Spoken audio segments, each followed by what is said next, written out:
মোথাবাড়ি কাণ্ডে গ্রেফতার মোফাক্কারুলকে এবার বার করে দেওয়া হলো বার অ্যাসোসিয়েশন থেকে, তাও ট্রায়াল শুরুর আগেই। মোফাক্কারুল যে বিনা পয়সায় কেস লড়তো বহু মানুষের, সে নিজেই আজ আইনের কাঠগড়ায় দাঁড়িয়ে। তারপরেও কেন বার অ্যাসোসিয়েশন তাকে বার করে দেওয়ার আগে একবারও ভাবলো না? উঠছে একের পর এক প্রশ্ন। এটা কি আইনি প্রক্রিয়ার অংশ, নাকি তাড়াহুড়ো করে নেওয়া সিদ্ধান্ত?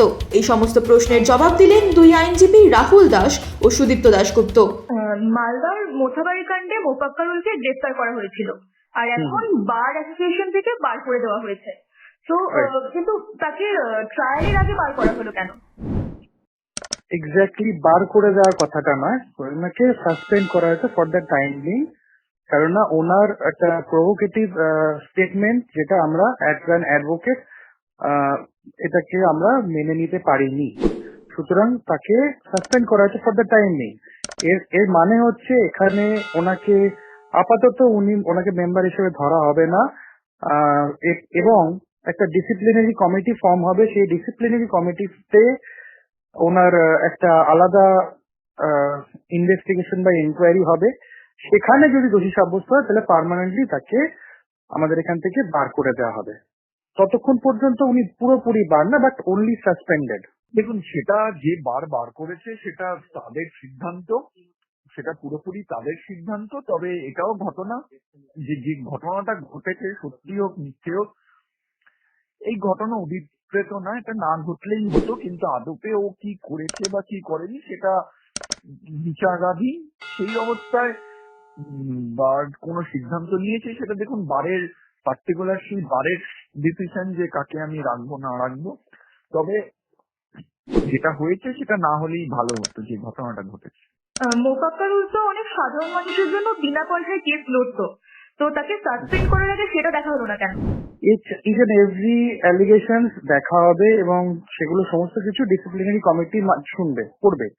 কিন্তু ফর দ্য টাইম বিং, যেহেতু একটা সিরিয়াস ইস্যু এবং সিডিশনের মতন একটা চার্জ রয়েছে, কোনো অ্যাডভোকেট এরকম প্রভোকেটিভ যদি কোনো কিছু দেওয়া হয়, মানে কোনো কিছু করলে তাতে একটা লার্জার স্কেলে একটা বিরাট বড় প্রবলেম সৃষ্টি হতে পারে। সেই জন্য আমরা ওটা কখনোই সাপোর্ট করি না। এটুকু বোঝানোর জন্য ওনাকে সাসপেন্ড করা হয়েছে। এখানে কোনো পলিটিক্যাল কোনো রকম ইস্যু নেই। অনলি অ্যাজ অ্যান অ্যাডভোকেট ওনার এটা করা উচিত হয়নি, এটুকু জানানোর জন্যই এটাকে সাসপেন্ড করা হয়েছে। দেখুন, বার অ্যাসোসিয়েশন যদি হয়, বার অ্যাসোসিয়েশন সঙ্গে প্র্যাকটিস করা বা না করা, সেই বিনা পয়সায় মামলা করে না করে, সেটা খুব একটা ফ্যাক্টর না। কারণ বার অ্যাসোসিয়েশন হলো অ্যাসোসিয়েশন অফ লয়ার্স। এই বার অ্যাসোসিয়েশন যদি মেম্বার কেউ নাও থাকে, সে মামলাও লড়তে পারে, সেখানে কোনো বাধা কিছু থাকে না। কি নিয়মে বার অ্যাসোসিয়েশন থেকে সাসপেন্ড করা যায়? এটা আমাদের অ্যাজ আ রেজিস্টার্ড বডি আমাদের একটা রুলস আছে, রুলস ফ্রেম করা হয়েছে। সেই রুলস এর আন্ডারেই ওনাকে এই এগেনস্টে একটা স্পেশাল জেনারেল মিটিং হয়। সেই স্পেশাল জেনারেল মিটিং এ সবাই মিলে বলে পাস করানো হয়েছে, করানো হয়েছে বলাটা ভুল হবে, সবাই মিলে ইউনিভার্সলি পাস করেছে যে সাসপেন্ডেড, এখন আপাতত সাসপেন্ড করা হবে। ওনাকে হিয়ারিং এর জন্য ডাকা হবে। সেখানে যদি ফার্দার দেখা যায় যে উনি নির্দোষ, তাহলে হয়তো আবার রিইনস্টেট করা যেতে পারে, অথবা যদি না হয় তাহলে সেক্ষেত্রে পুরোপুরি পার্মানেন্টলি ওনাকে bar association, high court bar association থেকে বার করে দেওয়া হবে। সেটা পার্টিকুলার এক একটা অ্যাসোসিয়েশনের আছে, যেমন হাইকোর্টের একটি আলাদা নিয়ম, বিভিন্ন কোর্টের আলাদা নিজস্ব বার অ্যাসোসিয়েশন আছে, তাদের নিজস্ব বাইলজ আছে, সেই অনুযায়ী সেটা গভর্ন হয়। যদি চান উনি সেই যে ওনাকে বার করে দিয়েছে সেটা নিয়ে উনি চ্যালেঞ্জ করতে পারেন। এনআইএ মোফাক্কারুলের অ্যাকাউন্ট থেকে অনেক টাকা পেয়েছে, এটা কি সত্যি?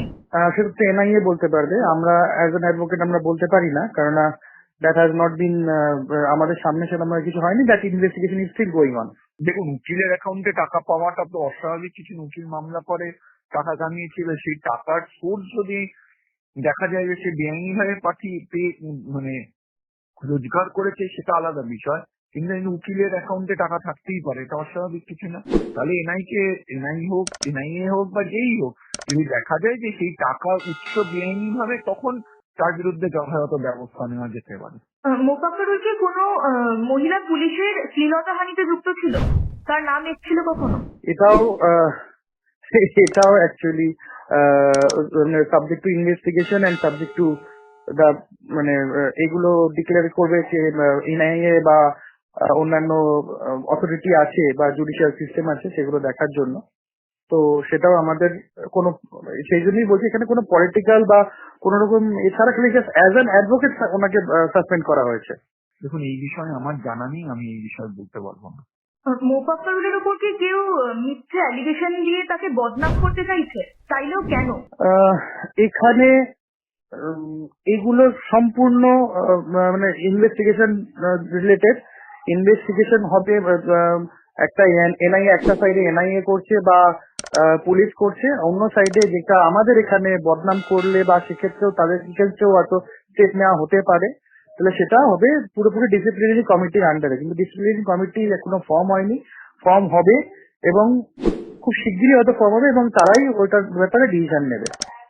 দেখুন, ঘটনাটা যেটা ঘটেছে সত্যি মিথ্যে আমরা যেটা দেখেছি, আমরা সেটা টিভির পর্দায় দেখেছি, বিভিন্ন মিডিয়াতে দেখেছি, কিন্তু ওই দিন ওখানে অরিজিনাল কি ঘটেছে সেটা তদন্ত না হলে বলা সম্ভব না।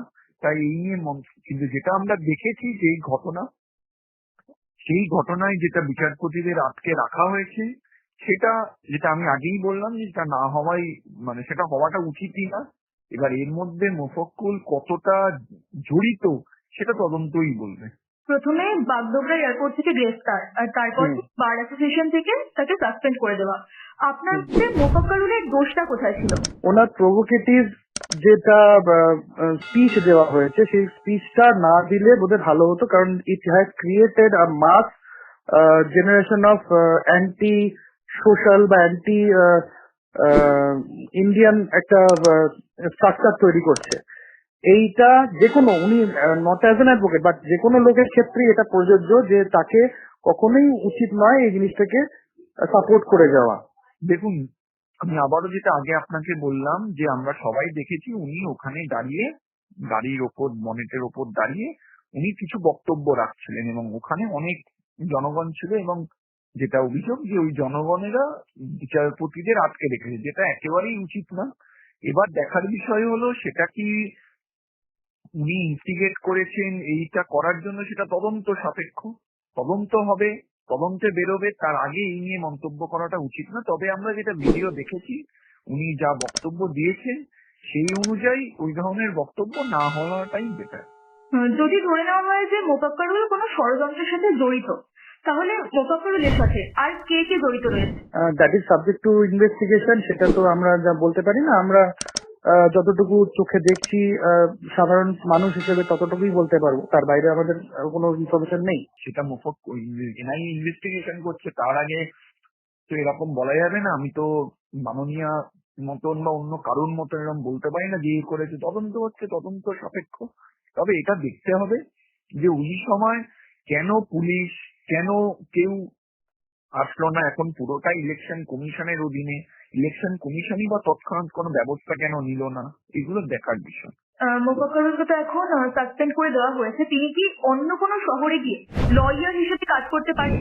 হ্যাঁ হ্যাঁ, নিশ্চয়ই উনি এই শহরেও লয়ার হিসেবে কাজ করতে পারেন, কারণ এটা বার কাউন্সিল থেকে ওনাকে বার করা হয়নি, শুধুমাত্র অ্যাসোসিয়েশন থেকে অ্যাজ এ প্রিভেন্টিভ স্টেজ, যেখান থেকে আমাদের এইটাকে কন্ডেম করা হয়েছে যে কোনো প্রভোকেটিভ কোন রকম স্পিচ যেটাতে যে কোনো ভাবে একটা আপ্রোর হতে পারে সেরকম স্পিচ দিলে যে কোনো অ্যাডভোকেটের ক্ষেত্রেও এই সেম জিনিসটা অ্যাপ্লাই হতে পারে। কারণ একজন অ্যাডভোকেটকে বলা হয় যে সোসাইটির একটা স্পোক্স পারসন। সে যখনই কোনো কিছু এমন কিছু করবে যাতে প্রভোকেশন তৈরি হতে পারে, তাহলে সেক্ষেত্রে তার এগেন্সে স্টেপ নিতেই পারে, যে কোনো বার নিতে পারে। অন্য কোনো শহরে কেন, উনি ভারতবর্ষের যে কোনো জায়গাতে প্র্যাকটিস করতে পারে যদি বার অ্যাসোসিয়েশন থেকে বার করে দেওয়া হয়। বার অ্যাসোসিয়েশনের সঙ্গে প্র্যাকটিস করার কোনো সম্পর্ক নেই। মোফাক্কারুলকে দেখা গিয়েছিল গাড়ির উপর উঠে স্পিচ দিতে, তো অনেকে বলছে যে সেটা আবেগের বশে সে গাড়ির উপর উঠে এমন বক্তৃতা দিয়েছে। তো তিনি যদি গাড়ির উপর উঠে আবেগের বশে বক্তৃতা দিতে পারে, তাহলে আপনি কি মনে করেন বার অ্যাসোসিয়েশন থেকে আবেগের বশে কি তাকে সাসপেন্ড করে দেওয়া হয়েছে?